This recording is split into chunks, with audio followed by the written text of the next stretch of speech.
Hi, I'm Danger Dan Jers, the host and GM of the D&D Real Play podcast, D&D Dark. Join us on Wednesdays for an absurd, over-the-top comedy horror adventure, starring some of history's most infamous monsters. I'm Ben Magnet. I play Mary Frankenstein, our barbarian. I am Daniel Cruz. I am playing Imhotep the Mummy, our cleric. I'm Jordan, and I play Larry Talbot, a lycanthropic warlock. I am Grayson, playing Jet Griffin, the Invisible Man, the party's rogue. I am Aaron. I play the Phantom of the Opera, our bard. For more information, go to dndarkpodcast.com and listen to us anywhere you find podcasts. Let's go. Master of all things tabletop. With the Paladins of Podcast. They ruin the games you love by talking rules that suck, how to build kick-ass encounters, destroy worlds, and really get your players invested. So go ahead and throw that fistful of dice at someone. Because we're going on a side quest.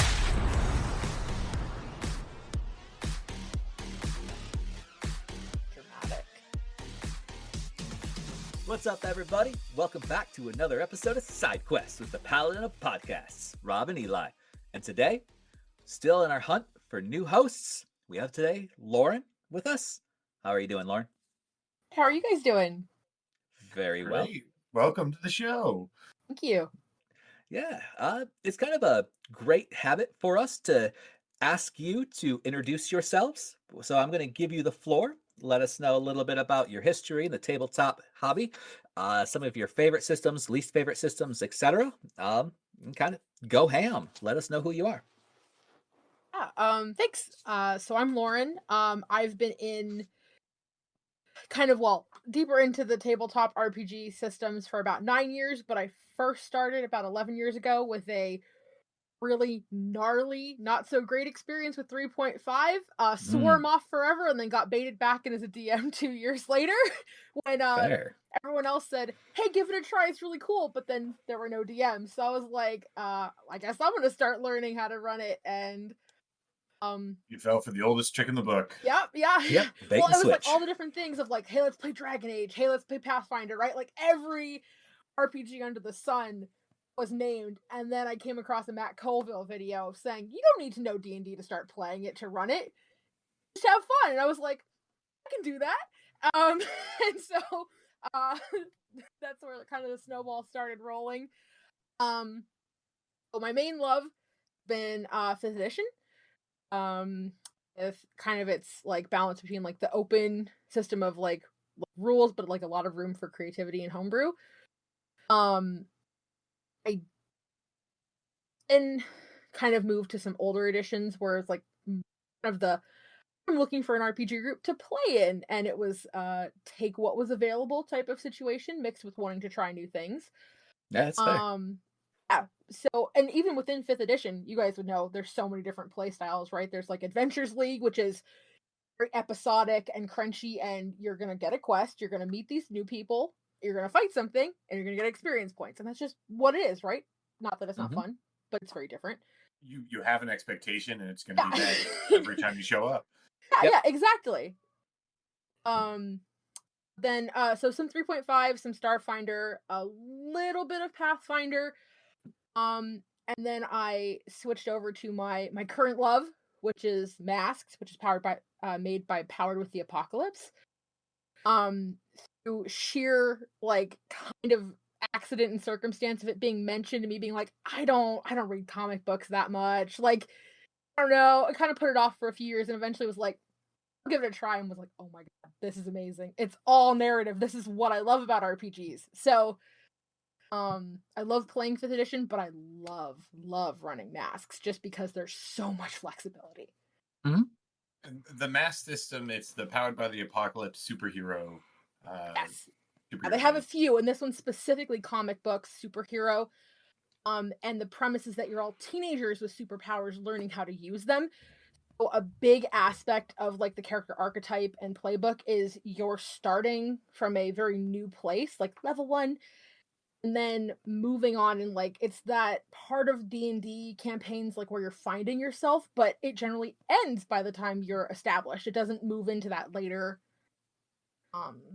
fully established level 10 through 20. It's more of like you save the city and then you kind of have that happy ending. Nice. Different. Yeah, that's not so bad. You kind of get that neighborhood hero feel. So Exactly. you are the Defender, you're the Spider-Man, the Daredevil, Luke Cage, things like that. Mm. So I'm a big comic book nerd. I've gotten into them more as I started DMing. I went the opposite direction. I was like, oh, I guess I'm going to get back into comics. That's fair. I was actually just told earlier today that my oldest son, who is 15, I think. Yeah, he's got to be 15. He'll be 16 at the end of this year, I believe. Anyway, I was a bunch of DC comics just chilling at his dad's place that he's going to give to me. I'm like, oh, you know what? That's great. I haven't collected comic books for years since I lost my collection. So I'm excited. So I just got gifted 3 volumes of Gotham Academy. Nice. A neighbor. They were like, I was like, I'm not gonna take it. I'm an adult. There are probably kids that want it, right? Like on the neighborhood website, and no one had dibs on it. They're like, well, I'm gonna throw them out. And I was like, all right, I gave the neighborhood kids the first chance to take them, but I'm not gonna say no to free comic books. Fair. I've been growing my collection by buying the like anthology comic books where they'll have like 5 in one, and then it comes out a little bit slower, but then you get like there's all the alternate covers that they slip inside and it's cool, extra details, and I love all that stuff. It also then fits on a bookshelf. I feel like comics. I don't know how to store comics on a bookshelf. It's true. You really don't unless you buy a lot and just pack them in like magazines. So, or you can get smaller collection boxes. They're about 12 inches deep, and then you set them in all forward facing. You can get like 2 or 3 boxes on a standard shelf. So it's not too bad. Anyhow, we can go down comic books for a while. Lauren, you said that your preferred systems are narrative. And like you said, you mentioned Masks by Powered by the Apocalypse. Have you spread out from the Powered by the Apocalypse systems, or kind of found your baby and that's where you're hanging out right now? It's where I'm hanging out right now because I'm still new to it, and I still I'm still learning a lot. So I don't want to move on to something else yet. I'm totally going to look into, I want to play more Powered by the Apocalypse. I've also heard I think it's called Burning Wheel, which is like a 5th edition, but more narrative and kind of spooky. Sounds really fun. But I'm still really learning the Powered by the Apocalypse system, because in essence it's super simple. Of roll 2d6, there's a threshold, here's your result, right? It's very, very simple. It's not a d20 system. It's so below failure, 7 to 10 partial success, and plus full success. That's it. Which is really cool in some ways, but I'm also learning that there are things or that are not that I don't like, but that are limiting, right? Mm-hmm. So I've been playing around with now homebrewing the very narrative system of Masks, right? And I'm working with my players who play a lot of video games and comic books. That's kind of where I'm at right now because I'm still playing around in that particular sandbox. Sure. And I think that really leads into the idea that you wanted to bring to the table to talk about today, and that was kind of building a campaign or plot hooks, points, etc., off of your characters. Yes. So, Eli and I have talked about this quite a bit because I've had experience doing strictly that, particularly for my World of NMR and First Edition Pathfinder. But let's hear about your go at this. I mean, how do you feel? Do you like it? Is it something that you're having trouble with? Is it something that you found pitfalls you're trying to work through?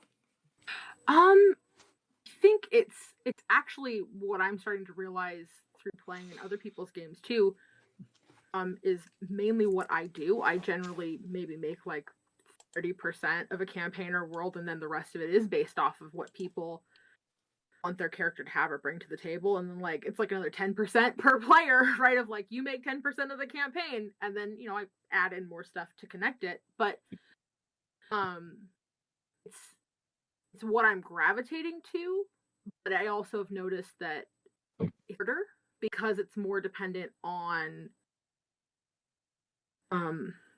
player input and consistency and like engagement, because you're giving Right. them like one of the torches to hold, right? And then if they go, and like they like interest wanes, or if they want to bring in a new character, right? It can be a little bit more of like a narrative scramble sometimes, but I still find it like rewarding. Yeah, that's kind of why I wanted to bring it, because I think it is really cool, because it's what separates like a homebrew campaign or a personalized campaign from one that is like a pre-written one, right? Where like kind of almost opposite ends of the spectrum, and like how do you guys deal with finding balance in that? Because wanting narrative to still one person's story, it's cool to have a game or two that maybe focuses on them as the main character, but that's also a pitfall of DMing, right? If where you can have one character become the main character, whether it's for a sustained arc or even for a whole campaign. I haven't experienced that, but it's possible. So yeah, I personally try to limit parties being split a lot as part of that, because even if a plot point like focuses on a person, like I'll admit that's one of the only real railroady things I do as a DM, and why I like masks, because comic books have a lot of coincidence. When the parties all split up, you can be like, and the train breaks down right, or the bus breaks down right next to the coffee shop where you work at, right? Right. If needed, right? Not too much. But yeah, so I was curious kind of like how you guys worked on that, like the balance between like more overarching narrative and more like a specialized one towards players. Yeah, you got a experience in this too, don't you? Yeah, I like quite a number of games that sort of build mechanics like this into the game. Like in Star Wars Edge of the Empire, they've got obligation. Did you say you played Edge of the Empire? I haven't. Yeah, either of you? No? So essentially, like when you build your character, like as a smuggler or whatever you want to be, you end up having some amount of obligation. You have like a debt, or there's a bounty on your head. You just come in with something on your tail, and either at the beginning of the session or at the end of the session, you roll a D100. Basically, if you roll under everyone's combined obligation totals, someone's obligation is triggered. So like if you're being hunted from your debt, then in the session that follows this roll, something from your backstory is going to come up to collect on your debt. And so it's a great way of like, even when you're playing the adventure modules, you run with this mechanic. So every time you play, you might have a completely different adventure just because of when these obligation rolls show up, and it allows the GM to spice up the games. A more meaningful way to have random encounters. Like it's still out of the blue, but it's like directly connected to like a player. Yeah, it's a systematic way to include people's backstory in the game. Yeah. Cool. Yep. Whereas I do two specific things with my parties, my groups, for my campaigns. The first one is I stole from the Fate system. Everybody has to have at least one connection to another party member. So they have to have a Fate thing, but I definitely do that. they have to have at least one connection. Yep. And then just recently, I started using the knife block system, which gained a lot of popularity on Reddit, and I heard from one of our previous hosts, Craig, before he got too busy and had to step out. The knife block system has all your players develop a few different scenarios or situations named NPCs that are related to them, etc., that come from their backstory, something I can use to stab them in the back with later. So they give me that information, and then I fully develop it, work it into the world. Now, what I found through experience, and Eli figured it out way before we even got to that point, is when you develop something specifically to character background stories, it sucks if they miss a campaign or miss a session or have to bow out, because now you are without them and they were the leading character of this chapter. So in my campaigns, both my parties, they each have chapters where they're the main character. So they all have a reason to stay together, but each of them have a character arc that follows like a chapter. They know when theirs is coming up because I lay the seeds down for it, and then we make it through one person's and right into the next. So, Cool. yeah, both of my entire campaigns have been completely developed based off of characters' backstories to start with, and their screw ups and interactions since. It's been a wild ride for some of them. Sounds like a lot of. Does Masks have any sort of mechanics that help encourage, like that help you as a game master, like prepare goals or storylines for your party? Yeah, actually, Powered by the Apocalypse. I have some friends who introduced me to the system, who are like know everything about comic books and what generations and when a world was reset and all this stuff. And so the part of what they've talked about is like some of the overlap with comics and some of the features that are really memorable, and some are maybe a little bit outside of my wheelhouse, so I might not be doing them justice. But by far, one of my favorites is they're called playbooks. So like a class in D&D, you have a playbook. So it's like transformed is kind of like Beast Boy, right? That kind of thing. Then they have, every playbook has same features, right? They have like their powers and then moves. And then there are questions for every character that are titled like, there's a few backstory questions like prompts, and then there's when our team first came together. And at session 0, you all answer them as a group. Like, when our team first met, there was a terrible villain. Who were they? And that person makes up the villain that the party first encountered. You go through, we made an enemy of a powerful person in the city. And you go through, and it adds kind of like flavor to the world and how the first group first met. And they don't have to be best friends, super cohesive since then. It's a little bit more of a proactive session 0 than like theoretical, which is what I'm more used to in other systems. So it's kind of cool. And then, like how you said for Star Wars, they have like obligations, you said? Yeah.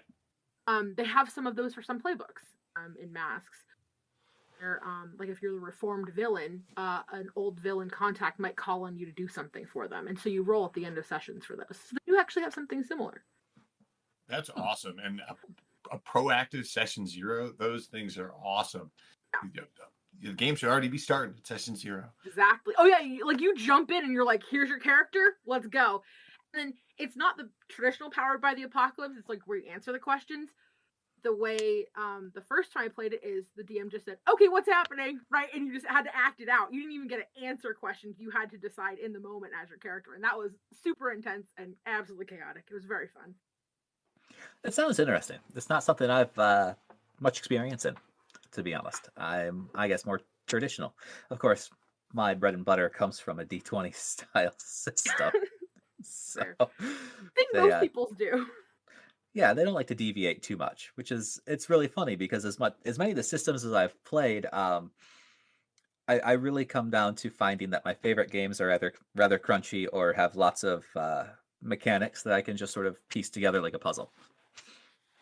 So I like the narrative style DM, but playing, I like to just roll dice. Hey. You can still roll dice playing narrative games. Is it a fistful of dice though? Because that's where I start to really just have a good time.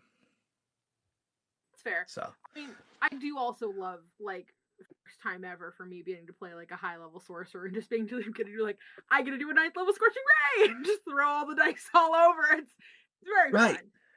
It's like that is one of the limitations, I guess, that I had mentioned, right? It's not like that it's reason to not like the system. There is something really satisfying about throwing dice or doing something like super dramatic. I think it is offset a little bit by something called a moment of truth. Like how in comic books you have that dramatic, like, and I defeat the hero in this cinematic scene. You can actually do that. Like I know some of their game systems have like points and things like that where you can spend them to like change the narrative slightly. It's like a dramatic version of that, but still there aren't rolling dice for damage, which I do miss sometimes. Like you said, I think it comes down to it's one of everybody's first loves is when they hit a point where they're rolling enough dice to feel weighty in the hand and effective on the battlefield. I don't know. There's a lot of people out there that hate the amount of math that comes with a lot of dice. That's why a lot of those big, like large dice pool systems use like only sixes or successes type mechanics instead of adding. Yeah, and truthfully, I'm not sure, Lauren, if you had heard, but I'm developing my own system. Did it? Where I was looking at a modified dice pool style system. And I came to the conclusion that lots of math truly is bad, especially with the mechanic I wanted to use with contested rolls. So I just had to go with the amount of successes versus successes. Otherwise, sitting there adding everything together, no, people are not going to play that. So Eli, you're right. You do get to a point where too much is too much. So that is, everybody has their own limit. I'm the person that has my box of dice, and if I get to roll 18 d6s, I'm rolling them all at once, and everyone will just have to wait because I'm using my 9th level spell slot. That's fair. I switched to a dice roller at that point. I'm like, if I got to roll more than like 3 or 4, that's the best part of the high level stuff is getting to just like half of them drop on the floor and it's a mess. But you do it like once every 20 sessions. I mean, it's not super common. I guess that depends on play style and DM style. That's true. And how often you're just throwing that spell. Yes. Yeah, for 9 you just drop a fireball every session. But, yeah. I got players that do that, by the way. Fireball every session. It's fireball. I can fireball a problem as well as Tony Stark can throw money at the problem to solve it. Your players mean gods. Of course they can throw fireballs. I mean, not yet they can't. I will say, I guess I haven't had it as much of a problem DMing because I freely admit one of my biggest problems when I've DM'd like 5th edition and stuff like that is DMing spellcasters. Holy baloney. I get messed up with those spell slots. Over time I've gotten better at it, right? Like, but I'll have a whiteboard, right, with like legendary actions for the dragon and then like tick them off with my little expo marker because legendary actions and spellcasters a little hard. Oh, that's the way to do it, though. I mean, if you need to remember all your tactics, all your abilities, all your spells, all your skills, etc., it doesn't matter if you're playing a melee character or a spellcaster. I do the same thing. Everything that I can do is laid out, and I can just tick it off when I use it or need to know it's there. It beats having to read through books. It's given me everything I need to know right there, and it speeds up the game. So you're not doing it because you're forgetting. You're doing it to help speed up the game. I don't mind it because as a GM, I feel like it just allows me to play a spellcaster every once in a while. You know, I don't have even the danger of playing a low level spellcaster. You know, I can skip straight to the powerful ones to fight the players. There you go. I was so excited. I don't generally like it depends. It can be fine, but like when a player turns against the party and their PC becomes evil, it has to be handled well, right? It can cause some bad feelings depending on how it works out, right?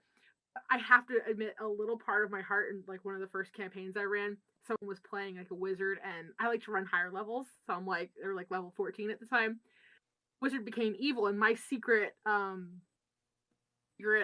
big villain of the campaign was Vecna, and I had like had him in the back, you know, and they like started piecing it together. And then so when the PC became evil and made a paladin, I was like, I get to play an evil wizard. There's just a little part of me that was like, haha, like I get to play too. So yeah, the high level spellcaster stuff is very fun. Unfortunately, the campaign ended up we had to move and stuff before we could finish, but it was very fun while it lasted. But yes, the high level wizard evil shenanigans, very fun. My favorite part is rolling up like a random selection of spells and then trying to see what kind of spellcaster would have this eclectic bunch of spells. Oh, I love that idea. I'm gonna have to do that. In my campaign, because First Edition Pathfinder has a plethora of third-party material for it at this point. As a DM, I will pick certain spell casting methods. So everybody is pretty familiar with like Venetian spellcasting, which is their traditional casting. But I'll pull players who pull NPCs that use spheres of power or power words, true name magic, strange magic, weird magic, all these other third-party types of magic that my players don't have access to. So it allows me to learn and develop everything else to become a stronger player when I get a chance, or just continue seeing what they're not familiar with and throws them off guard. It's fun and interesting, but it does create a more hectic playing field. Okay, I have a question though, a follow-up for that. Say you pick third-party types of magic and stuff. After that's introduced, like a villain uses some true name magic or something that's not, all by the book. Would you allow them to learn? Like if it was a wizard, would you? Okay. No, and that was something that before we even started the entire campaign, I put it to the entire party, and they voted that they were fine using nothing but core Paizo first-party material, and I could go with anything that is first-party Paizo or expand however far I wanted to. So, yeah, that was one thing I did clarify and specifically ask about with my party to make sure they were okay with that. Yeah, that's smart to have that talk in advance, because I also know, like, from both being a player in that game and also, like, I hadn't done it, but toying around with implementing it, like, revealing third-party and homebrew stuff through enemies and, like, them learning it that way, but it not being, like, a native thing they, like, learned in the beginning, so I was curious. Yeah, it's different. And the way I set up my homebrew world of Animar, I was able to justify not letting them learn outside of their traditional magic. And at this point, they're all cool with it. So it doesn't come up super frequently unless it's narratively acceptable. So it works. And as Eli said, my players meet gods. So it's justifiable that they have different magic. But all right. And looking back, you also wanted to talk a little bit about the idea of Battle Mats miniatures versus Theater of the Mind, right? Like the spectrum of it, I guess, because there's like the extreme of like full Dwarven Forge setup to just all pure Theater of the Mind. I've done both. Really? Yep. I got a love for the full battle set, full miniatures. Visually, it's striking and it's appealing. It's crazy how cool it looks when you get to the table. But Eli, you do like 40K Warhammer stuff, right? I mainly do virtual tabletop stuff, but I do like convention games, and then we'll also play in person. Got my virtual tabletop group even meets once a year for a weekend, and we game in person. That sounds so fun. I do have to say, like, all the best memories that I have of like the most vivid ones have all been at the table. Are normally around. Well, it doesn't even have to matter about the battle map or not there. But I like a mix of it. I don't think I've used a lot of maps for a lot of like purely social encounters, though. I mainly just use that. That's where a lot of the Theater of Mind comes in. Okay. Same. I'd say that most of my social encounters are Theater of the Mind, but there have been a few times where I've built an entire city on my table. I've got a 5x10 conference table, and I've filled it with buildings and roads and miniatures, etc., so they could walk around and they could interact. Sounds so cool. It was. It was a lot of work. What? Rob does a cool thing too, where since he's got like NPC cards, he can show them off when he's got an NPC talking. And I think that, especially for a Theater of Mind social encounter, I think that's wonderful. Yep. So it's not a map, but it's still a visual aid, right? It's not pure Theater of the Mind, air quotes. Yeah. Right. Yeah.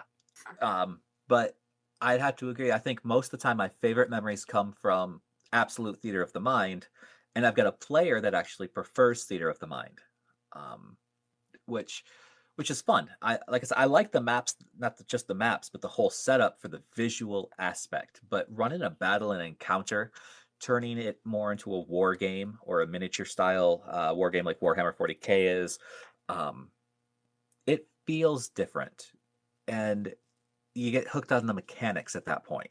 When you're going Theater of the Mind, you don't have to be so stingy on the mechanics and the rule sets. So I feel like it can really depend on what your party is trying to get out of an encounter. Like, I think it can be absolutely wonderful to have a map for the final boss battle, that the culmination of your session, and maybe you have a real, like, you can put extra effort into making a nice map for it, or setting up and preparing in that manner. But then if you're doing a chase scene, do it theater of mind. I think it can work easier, or at least with like minor props. I got a great story. Chase scenes are always tricky.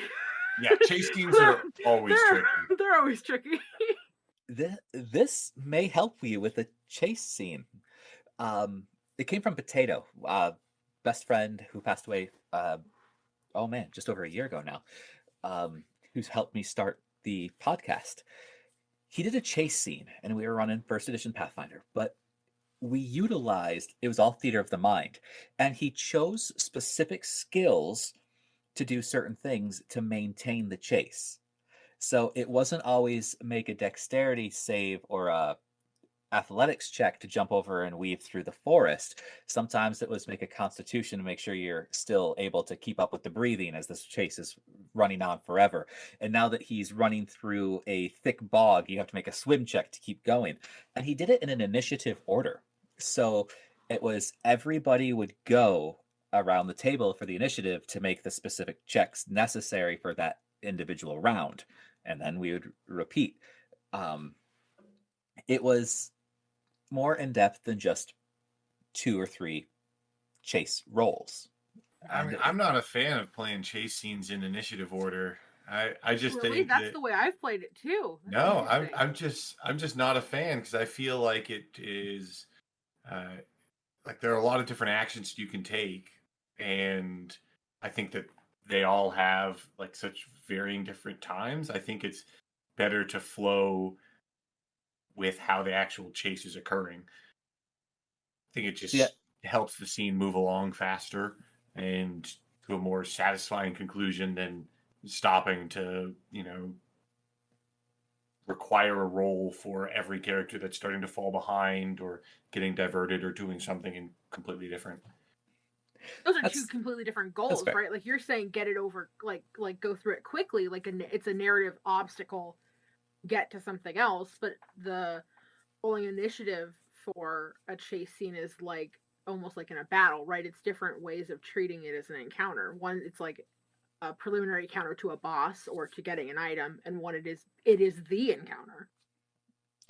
Right. And I agree with that. And I understand where you're coming from, Eli. It's not my preferred style. I like to keep things a little bit ordered, and I can also mentally compartmentalize. So if somebody is still like technically 3 rounds behind, but they are following an initiative order, I can separate that. So I know it's not happening congruently with whatever is going on at a separate time.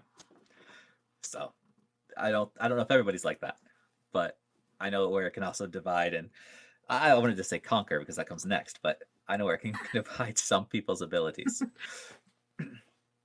I got, what is it, different flavors, different strokes for different folks? I think it also depends like on the party, or like what the chase is, because like sometimes there's the like it depends on what function it has, right? Because if like a villain is trying to escape and they're mentioned dooring away, right, that's very different than a minion running down an alley, right? Like they're like the way that would break up could potentially be very different. Like yeah, for me, I don't want a chase scene to feel like a combat, because if I want it to feel like a combat, I'll just have a combat and we won't have to deal with jumping through awkward hoops, imposing an initiative system on a chase scene. I think it should be its own thing. That's fair. I think everybody sets up how they feel most comfortable to run. So I do try new things. I've tried chase scenes both in initiative order, and I tried a chase scene where it was mostly narrative. So chase scenes are excitingly different. I'll give you that. Have you I forgot where it was. I want to say it was along the Mad Max line. When Fury Road came out, Mad Max Fury Road is primarily known for being a 100% chase movie. And I believe that they have a few different versions of the chase style based on that feeling from the film, written up in TTRPGs. Have you seen anything like that? No. No, that's all right. It's I think Evil Genius Games will be having a Mad Max supplement for their everyday heroes on top of that, which I'm kind of excited about as well. So, I think the only I don't know if this was part of the module or if it was just how it was made up at the time, but I did play a little bit of Sent into Avernus, and there was like a little bit to do with like the infernal machines, right? And like how to deal with the encounters, and like also it's something that recently as in like the past 2 years, came out with D&D with like testing the rules for like ship combat, like with Saltmarsh and stuff like that. So it's like I think there's overlap with combats of like when there's moving vehicles, or whether it be boats, carts. It has a little bit of overlap too with chase of like, does something happen on initiative count 20, right? Like there's a little bit of overlap, so that's the closest I could think with like Max and stuff like that. Yeah, and it's funny when you say carts. My first thought was just to go with the pulled rickshaw. Like, oh my gosh, that would be funny. Constitution save to keep running with the rickshaw. Well, Apocalypse World was, that's Mad Maxian, if we're talking Mad Max games, and that's the apocalypse that powers the apocalypse, powered by the apocalypse. Yeah, yes, it is. And again, I want to say that there was a specific vibe after Mad Max Fury Road came out that people were trying to search for. I just don't remember hearing about the Apocalypse World game around the same time.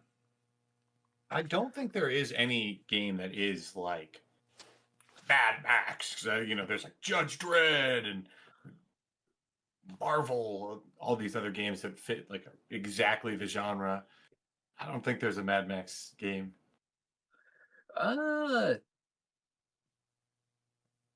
Nah, we got some. Yeah. What do we got? Hold on, I just clicked on the wrong button real quick. Apocalypse World comes up, Atomic Highway. I remember playing Atomic Highway. That was great. It's Atomic Highway. You're actually playing as cars. It's way more maximum overdrive than anything else, but it's pretty badass. Savage Worlds has a slight different narrative. Atomic Highway and its supplement, Irradiated Freaks, Punkopolis, Godless, Hell on Classic Earth, America. I want to hear more about this game where you play as a car. Atomic Highway.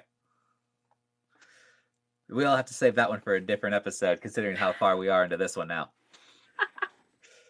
But it's, if I remember correctly, it was Atomic Highway, and it was really fun. So that was one-off games, which has, Lauren, I've got a question for you. Yes. Okay. Eli does this, and I think I'm going to start. But if you are missing a player or two and don't have enough to go on for essentially a full session, do you call the session, or do you try to at least have the people who can get together and either try a different game or learn something new or just hang out either way? Yeah, I'm pretty strong believer in keeping the group together to do like something. I'm happy to run if it's masks, easy, like random comic book episode, like that's super easy to throw in there. But even if we can't, like other games where I'm not even the DM, I'll offer to run one shots when we can't play, even if I'm not DMing, because like kind of like the continuity of the group and the game and having that schedule reinforced, especially if you can't play a game for a few weeks in a row, I think is like really important. It just like, it's fun also just to learn, try new things with the same group of people. And like, okay, we know that doesn't work, right? Like sometimes it's Honey Heist, sometimes it's a more crunchy game. Yeah, I really, really like to like try to play something. Although I think like sometimes it's like just fate, right? It doesn't work out. It's okay. But like if there's the option, I prefer to like have something going on. Yeah, I like that. I think I'm going to start shooting for the same. Yeah, I'm going to be struggling because I'm heading off to Portugal for a couple weeks where I'm probably not going to be playing with my group or even meeting with them. So I'm going to actually coordinate. They've been gone from their kind of like home base for a number of in-game months. So I'm going to have them release rumors in our Discord chat, and then have their proteges that stayed behind be able to ask about, discover, and kind of investigate a little bit of the rumors, so that hopefully gets a little engagement on the chat for the next couple weeks. And then when their players return, they already have some hooks that have been sinking into their. Are you letting? Sorry, go ahead. I was going to ask if you're letting your players develop those rumors.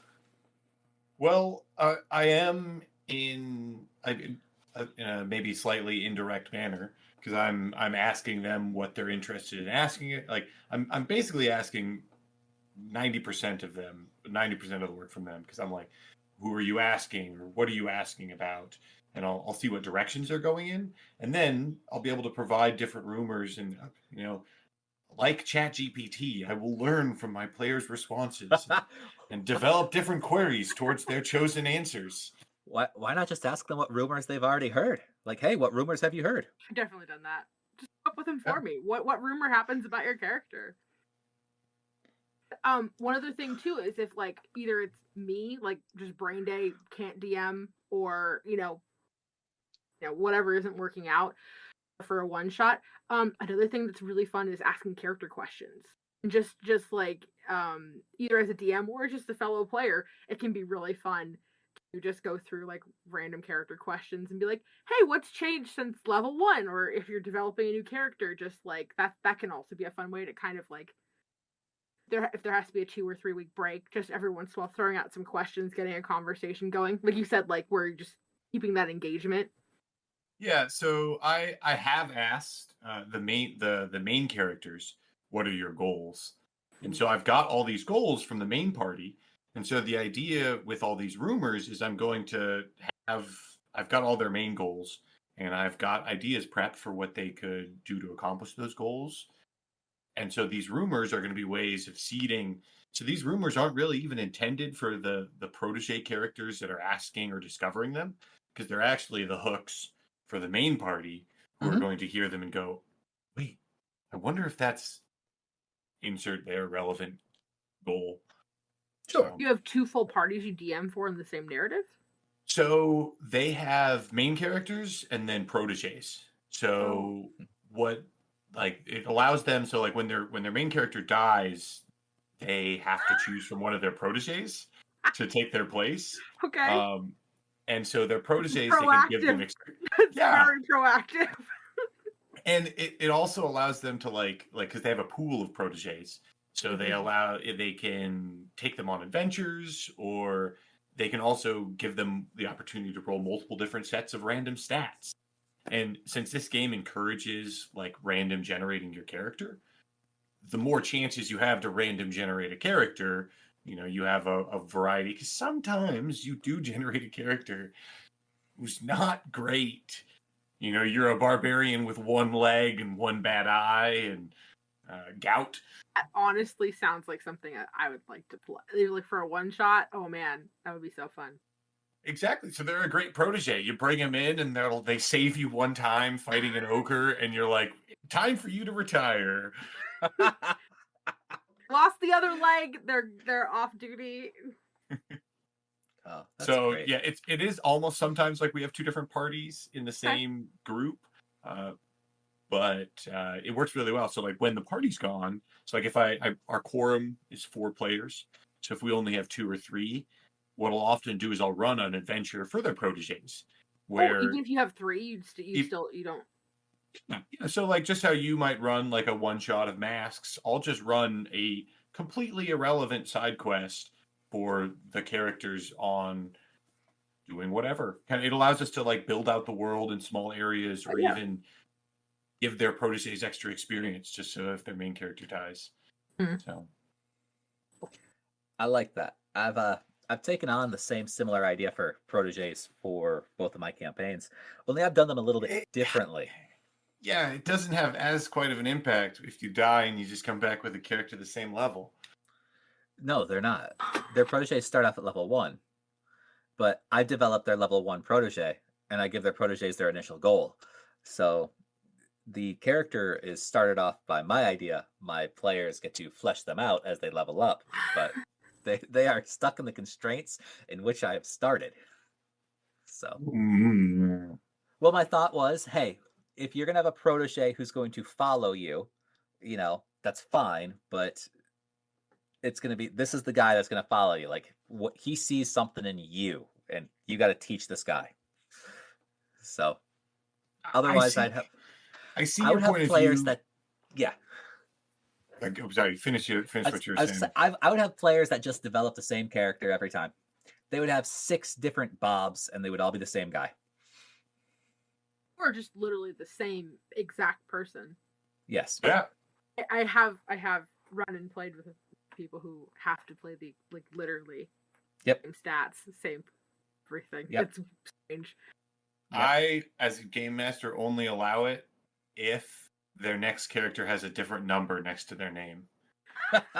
So I'll only it's okay. 3. Yeah, exactly. As long as there is a history of all the different Bobs, go for it. But I think that is also the difference between a system with a random generation character system and just a point buy or really choose whatever. True. Because you can kind of optimize when you're creating a random generated character, but it's within you're encouraged to keep whatever you roll for your stats and so on and so forth. And your proteges are all going to be different every single time you make a character. That's fair. When it comes to randomly generated characters, my heart still lies with TSR's Marvel Classics. Marvel Superheroes. 100% random from conception to completion. So it's a favorite one out there. But we're hitting time, guys. Any last words that we want to leave our listeners off with? For me to Peanut say butter thank jelly you for time. including me, guys. It was really fun to absolutely. be here and chat with you both. Hey, I really enjoyed having you around again. It was wonderful. Super duper appreciative. Eli? Wash your feet. Fair enough. Guys, we'll see you next week. Check us out online or on Facebook at epictablegames.com. Okay, new intro. We've changed the name, and we're still using the word paladin. Paladin. I mean, it hasn't been used in the English language in about 200 years, but okay.